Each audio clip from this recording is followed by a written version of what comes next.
Então tá. Boa tarde para todo mundo. Meu nome é André Luiz Leite, eu sou psicólogo e trabalho na Guarda de Atenção Básica do Estado do Rio Grande do Sul e estou aqui para falar mais uma vez com vocês sobre algumas diretrizes gerais da estratégia SUS.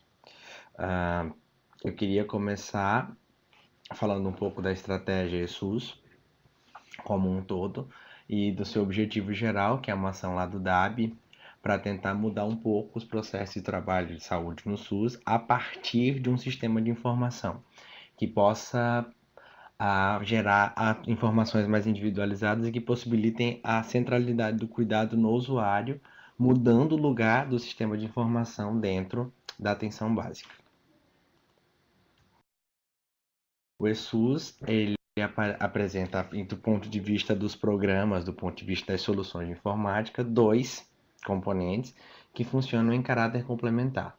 O ESUS AB com CDS, que é a coleta de dados simplificada, que permite o registro das informações que vão lá para dentro do CISAB, que é o novo Sistema de Informação da Atenção Básica, e que está aqui, ó, ele trabalha com essas fichas, que são as fichas de cadastro individual, cadastro domiciliar, atendimento individual, atendimento odontológico, ficha de atividade coletiva, procedimentos e visita domiciliar. Essas são as fichas que compõem o ESUS AB com o CDS. E como eu falava, a gente tem dois sistemas que funcionam em caráter complementar, que é o ESUS AB com CDS, que é esse aqui que está marcado, deixa eu pegar aqui, esse aqui, que está marcado aqui, ó, ESUS AB com CDS, e a gente tem essas funções de cadastro e também de atendimento, e o ESUS AB com PEC, que é o prontuário eletrônico do cidadão. O ESUS AB com PEC, ele permite a realização do atendimento individual, do cadastro do cidadão, dos cadastros profissionais, além da gestão da agenda e a emissão de alguns relatórios. A gente queria explorar um pouco agora das dúvidas frequentes que a gente vem tendo, vem escutando em relação à estratégia SUS como um todo. A gente entende necessário fazer essa distinção entre estratégia SUS e os programas que a compõem, sabendo diferenciar que a estratégia é algo maior e que ela é composta pelas duas soluções que a gente ia apresentando, a solução CDS e a solução PEC. A gente tem tido algumas dúvidas frequentes que a gente gostaria de esclarecer. A gente está falando da mudança do CIAB, que é o Sistema de Informação para Atenção Básica, para o CISAB. E a pergunta é, o CIAB já tem data para acabar? A portaria 1412, de 10 de julho de 2003, institui o CISAB e fixa um prazo de 1 ano da troca do CIAB pelo CISAB. Então, a princípio, em julho do ano que vem, a gente vai ter o fim do CIAB e se espera que as equipes já estejam usando o CISAB, preenchendo a partir dos instrumentos do ESUS AB. A pergunta que pode seguir também é como é que eu vou aderir ao ESUS se não tenho computadores na minha unidade básica?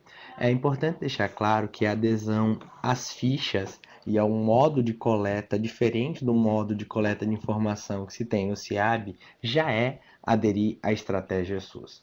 Sendo assim, considerando os diferentes cenários de conectividade e informatização, trabalhar com o CDS, com as 7 fichas que compõem a coleta de dados simplificados, já é aderir à estratégia SUS, já é começar a coletar as informações para o CISAB e já é um modo de fazer a adesão ao novo sistema de informação da atenção básica. E agora, pensando um pouco um passo a passo dessa implementação, a gente tem escutado uma pergunta sobre como é que pode começar com o trabalho das fichas. Eu devo começar com todas elas? O que a gente tem pensado é que, bom, ao invés de começar com as 7, a gente poderia ir incidindo pelas fichas de cadastro e pelas fichas de visita, trabalhando a princípio com um número de 4 fichas: cadastro domiciliar e cadastro individual, ficha de visita domiciliar e a ficha de atividades coletivas que vem sendo recomendada por algumas ações como o Programa de Saúde na Escola. Onde é que eu posso obter mais informações sobre o preenchimento das fichas? A estratégia SUS tem uma característica de ser uma estratégia descentralizada e com foco no apoio à distância. No site do DAB, www.dab.gov.br/SUS, existe uma seção chamada Materiais de Apoio, e lá você pode encontrar manuais que vão auxiliar o preenchimento das fichas. No mesmo site, há uma seção com vídeos instrutivos que podem ser bem úteis quando vocês forem pensar as ações de capacitação nos seus municípios. Esse é um ponto bem importante que tem gerado uma certa polêmica. As fichas pedem o cartão SUS do profissional que realizou o atendimento e também dos usuários. Como fazer se não tivermos isso? Olha, a gente está falando de uma estratégia que visa individualizar os registros. E para individualizar os registros, eu tenho que ter um número que identifique, algo como um CPF da saúde. E o cartão SUS acaba servindo como código de identificação. A proposta é que, para os usuários que não têm um cartão SUS ainda, a partir dos dados coletados na ficha de cadastro individual, se possa gerar essas informações, esse cartão. E para os profissionais de saúde, trata-se de um dado obrigatório inclusive para inclusão das fichas no sistema. Então é preciso que os profissionais tenham em mãos seu cartão de saúde.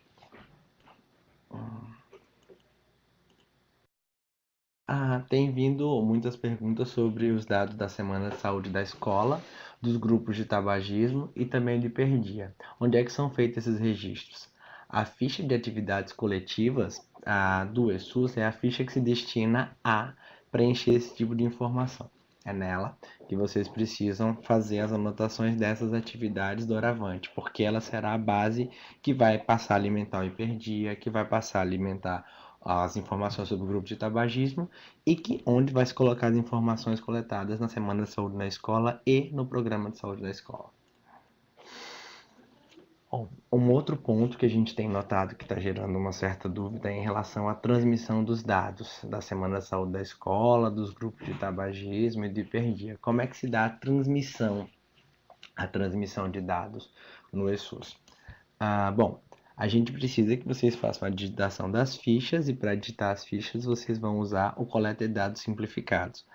Mas o PEC, ao contrário do que o nome diz, não é só um prontuário. Ele também é o transmissor dos dados do CDS. Então eu vou precisar ter acesso a um PEC para poder fazer a transmissão das minhas informações. E o primeiro passo para poder conseguir isso é acessar o sistema de controle de uso do ESUS, que também está disponível no www.dab.gov.br/ESUS, e lá indicar um técnico responsável pelo ESUS no município. Esse é o primeiro passo, esse é um dos primeiros passos que você vai precisar fazer no momento de fazer a transmissão dos seus dados que foram digitados e coletados nas fichas. Preciso transmitir, como é que eu vou fazer? A seção materiais de apoio, lá do mesmo site, www.dab.gov.br/ESUS, tem um arquivo chamado Sistema de Controle de Uso do ESUS AB, passo a passo. Esse material explica como realizar a indicação do responsável pela instalação no município. É fundamental que vocês entrem nesse endereço, que vocês mexam nos materiais que estão lá, porque as informações disponíveis lá são aquelas que têm usado para nortear todas as ações do ESUS.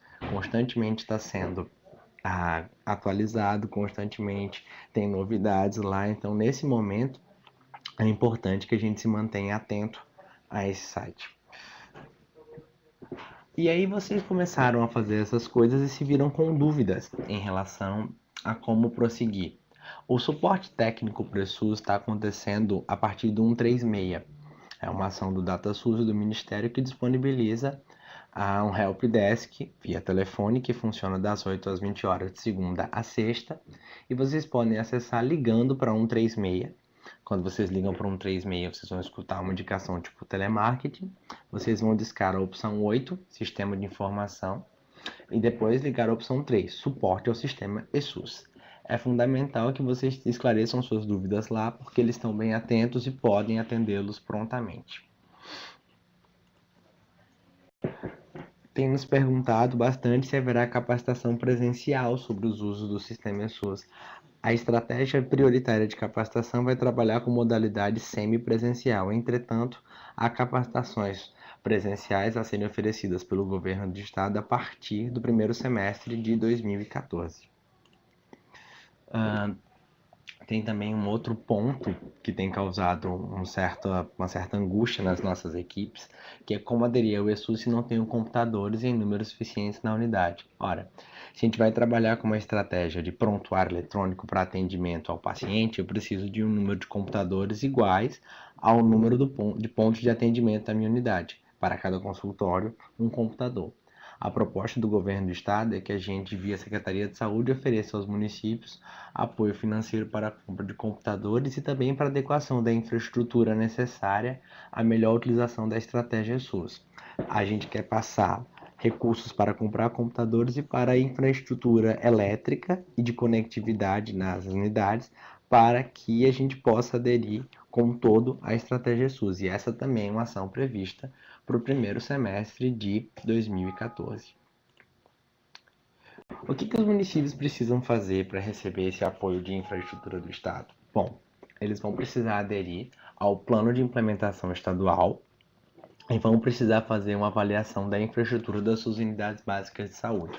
Considerando a necessidade de adequar as unidades, a gente entende que os municípios vão precisar fazer um levantamento de quais são as suas necessidades, nos passar quais são as necessidades para que a gente possa, enquanto Estado, fazer um aporte financeiro passível de realizar essas ações dentro das unidades, qualificando assim a atenção básica e qualificando as unidades básicas de saúde para receber o eSUS em sua máxima potência.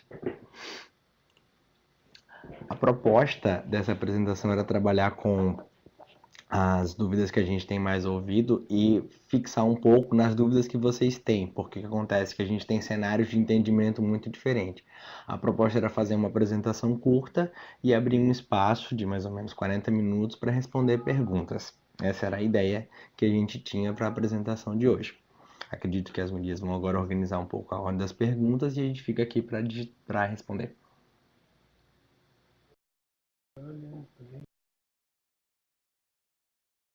Oi, eu peguei aqui as dúvidas de Três Arroios, Júlio de Castilhos e Westfália. Eu queria começar respondendo elas então. O pessoal de Três Arroios. O DAB está trabalhando com a seguinte ideia. A ficha de visita domiciliar seria uma ficha exclusiva para os agentes. Assim, a ideia é conseguir fazer um acompanhamento mais direto do trabalho dos agentes usando aquela ficha. Quando um profissional de nível técnico ou superior vai fazer um atendimento no domicílio das pessoas, ele utilizaria a ficha de atendimento individual e marcaria a opção que aquele atendimento foi feito fora da unidade. Aquele atendimento foi feito no domicílio. A ideia é que a ficha de visita domiciliar e que a visita domiciliar seja uma atribuição específica do agente no sentido do conceito de visita domiciliar. Considerando os membros da equipe, ele é o profissional que trabalha com visitas no seu cotidiano. Os outros profissionais fazem isso mais esporadicamente, para acompanhar algum hipertenso, para fazer algum tipo de procedimento de sutura ou coisa do tipo. Mas no dia a dia do trabalho, o agente comunitário de saúde é aquele que faz visitas domiciliares. Então, não, essa ficha não está sendo desenvolvida. A ideia é que o profissional de nível superior utilize a ficha de atendimento, em nível técnico, utilize a ficha de atendimento individual e faça o registro dessa ação no domicílio. Acho que isso responde a pergunta do pessoal de Três Arroios. O pessoal de Júlio de Castilhos pergunta se o prontuário eletrônico vai gerar arquivos de dados para o BPA e CIA. Sim, a proposta é que ele gere, sim, a partir das informações coletadas, os arquivos que vão alimentar o BPA e o CIA. Em relação aos sistemas próprios de prontuário implantados dos municípios, essa é uma decisão que o gestor municipal vai precisar tomar. A ideia é que o PEC do eSUS seja um sistema que dê conta das necessidades da atenção básica. Até porque a gente sabe que muitos desses sistemas que estão nos municípios são adaptações de prontuários hospitalares para a atenção básica. Então, às vezes, o foco deles é controle de insumos, controle de estoque, distribuição de medicamentos ou mesmo gestão de agenda. A gente entende que o ESUS, o PEC do ESUS, ele é bem mais adequado para as necessidades da atenção básica. Então, a ideia de substituir, sim, a ideia de que ele vai ser uma ferramenta mais adequada para o trabalho na atenção básica, mas isso não acontece de imediato e isso acaba sendo sempre uma opção do gestor local. Westfália a pergunta para a gente, tem um sistema terceirizado, já utiliza o prontuário eletrônico. Gostaríamos de saber se deveremos adotar um novo sistema ou podemos continuar com o existente. Novamente, essa decisão fica na esfera municipal. E eu ressalto o seguinte, que hoje muitos sistemas terceirizados, o que eles fazem é produzir um arquivo que as pessoas colocam no SIAB. Eles conseguem tirar os dados do próprio sistema e gerar o arquivo que vai para dentro do SIAB. A ideia é que também, se o município optar por ficar com o sistema que ele já tem, que ele possa, sim, gerar o arquivo e exportar para o CISAB. Isso é completamente possível. Mas o que a gente está recomendando nesse momento é que os municípios observem as funcionalidades do seu sistema, vejam quanto eles estão gastando com isso, porque é um investimento que nem sempre é tão baixo, e vejam se não seria interessante migrar para a estratégia SUS para o prontuário eletrônico do ESUS, considerando que as informações do CISAB eles vão precisar enviar, mas isso pode ser feito a partir do contrato que se tem com a empresa que já oferece esse serviço para os municípios.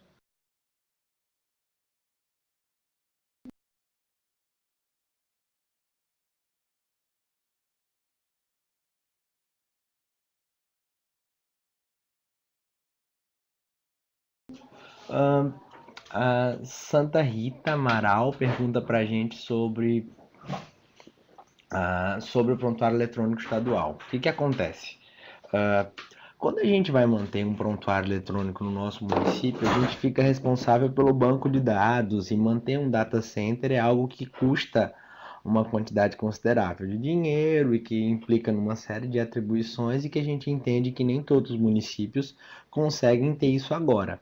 Considerando essa realidade, a gente está disponibilizando um endereço onde você pode ter acesso a um PEC que vai ficar na internet, ele não fica no seu município, ele fica aqui na Procergs e você pode usar, a partir da sua conexão com a internet, o PEC que fica aqui na Procergs. Esse que a gente está chamando de PEC estadual ou PEC web.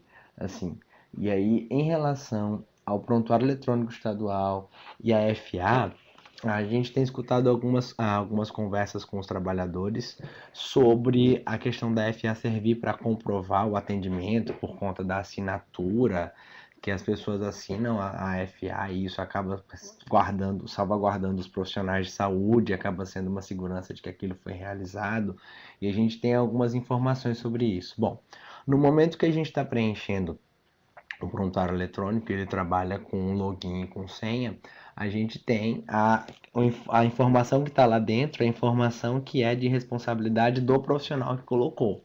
Então, a princípio, no prontuário eletrônico, a responsabilidade fica com o profissional e não teria a ideia de uma folha impressa assinada pelo paciente dizendo que aquele atendimento foi realizado.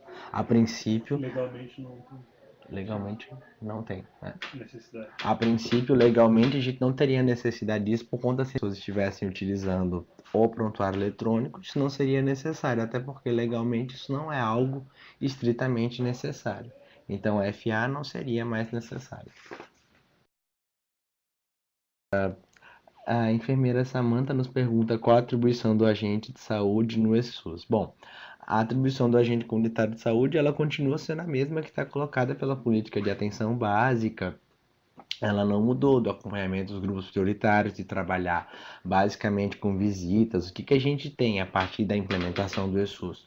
O que a gente tem é a introdução de um instrumento que ajuda a orientar essas visitas, que é a ficha de visita domiciliar.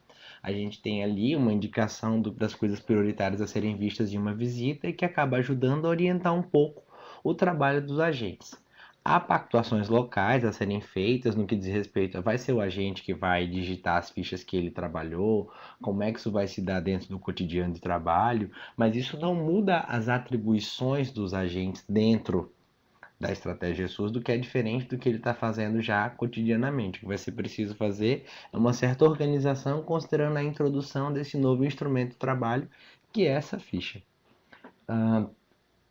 O Clayton de Júlio de Castilhos, ele nos pergunta quanto ao plano de implementação estadual, como devemos proceder para entregar as solicitações municipais. A gente está pactuando agora na Comissão de Intergestores Bipartite o plano estadual para poder pensar os instrumentos de adesão e os instrumentos que a gente vai viabilizar para vocês poderem fazer o acompanhamento das unidades, para poder saber o que avaliar, como avaliar. Isso vai estar sendo publicado no site da CES nos próximos meses. Bom, em relação a mais uma pergunta de Três Arroios, sim, ele não seria exclusivo para as equipes de estratégia de saúde da família, e sim para todas as equipes que atuam na atenção básica, NASP, consultório na rua, programa Melhor em Casa e unidades básicas tradicionais. Ele, a princípio, segue a mesma lógica ministerial, que é preferencialmente, prioritariamente para os municípios com estratégia de saúde da família, para as equipes de estratégia de saúde da família, mas ele também deve ser usado pelas outras equipes que atuam na atenção básica. E se ele substituir os programas terceirizados que já são utilizados, os programas terceirizados, pessoal de Três Arroios, vocês falam em relação a programas contratados por outras, contratados por em particulares em ação nos municípios, ou os outros programas de coleta de dados que existem na atenção básica? Porque a proposta do ESUS é sim gradativamente substituindo sistemas de informação que hoje têm interface com a atenção básica, a exemplo do Hiperdia, que se você entrar no site do Hiperdia, ele já está fechado. Significa que ele já pode ser substituído a partir dos dados coletados pelo ESUS. A gente vai poder parar de ficar alimentando os programas e colocar as informações em um só lugar, de onde elas vão migrar para alimentar essas bases de dados. Então, o ESUS, o PEC do ESUS, a princípio vem para substituir esses outros programas de informação, sistemas de informação que existem por aí dispersos na atenção básica. Cadê? Pessoal de Santa Rita Amaral, vocês podiam refazer essa pergunta em relação ao prontuário estadual, porque a gente não conseguiu entender aqui como assim cruzar dados. A gente ficou confuso aqui, tá? Se vocês pudessem responder, repetir seria interessante. Valesca, para acessar 136 e tirar dúvidas, qualquer pessoa pode ligar. 136, opção 8, opção 3. É um data center. É um data center. É um call center. É um call center aberto, não precisa de nenhum número específico, informar número de CNES, nem nada do tipo, não. Você pode ligar que você vai obter esclarecimentos. O pessoal de Três Arroios poderia.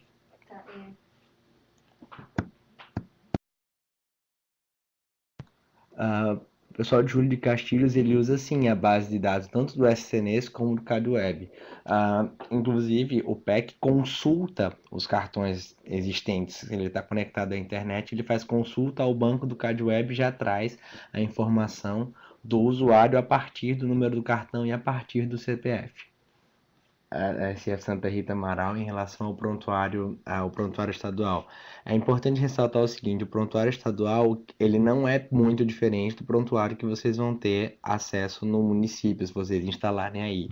No que ele difere? Ele difere porque no prontuário estadual o Estado assume a função de cuidar dos dados, de fazer backup, de garantir a segurança da informação, diminuindo o custo disso para os municípios e possibilitando alguns relatórios que são diferentes do que vocês teriam antes. Em relação a cruzar dados, ele vai trabalhar com o mesmo banco de dados, com as mesmas informações que vocês teriam aí. Então, ele não é muito diferente do que vocês teriam aí. O que a gente teria aqui era a opção de baratear alguns custos e garantir a segurança para vocês. Em relação a quando o CadWeb está fora do ar, bom, nesse momento o sistema trabalha com essa busca de informação online, por isso que a gente pode ressaltar uma outra vantagem do servidor do PEC Web, do PEC estadual, que a gente poderia ter essa base do CadWeb dentro da Procergs e teria dois lugares para poder fazer essa consulta e evitar que o sistema parasse por falta da consulta ao CadWeb.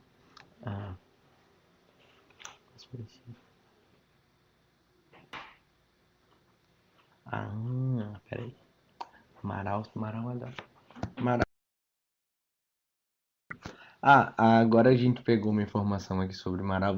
O prontuário eletrônico estadual que vocês tiveram acesso é o prontuário que foi implantado na região de Passo Fundo e que vai continuar em implantação mesmo com o sistema ESUS. Em relação à questão específica de Marau, a ideia é que o prontuário que vocês têm consiga passar informações para o ESUS, para o CISAB, como hoje ele é capaz, está sendo desenvolvido relatórios para passar para o CIAB. A ideia é evitar que a equipe de vocês façam. Ele não vai fazer isso automaticamente. O ESUS, não com o Júlio de Castilhos, ele não vai conseguir fazer essas coisas automaticamente, mas é possível que a gente programe para que se passe de um lugar para o outro. Como é o caso de Marau, que trabalha com uma outra solução, que é a solução do SIGS, e que possa, sim, essa solução colocar as informações no lugar e elas migrarem para outro. Isso não é automático, mas a gente pode programar o sistema para que eles consigam fazer esse tipo de modificação. De Castilhos. Deixa eu ver se eu. Júlio de Castilhos perguntando em relação ao prontuário que ficaria na Procergs ou que ficaria no DataSUS em relação ao CloudWeb. Eu suponho que seja isso, né? Em relação à busca, a princípio, sim. Se a gente conseguir ligar os bancos de dados, ele conseguiria fazer essa busca em relação aos diferentes servidores.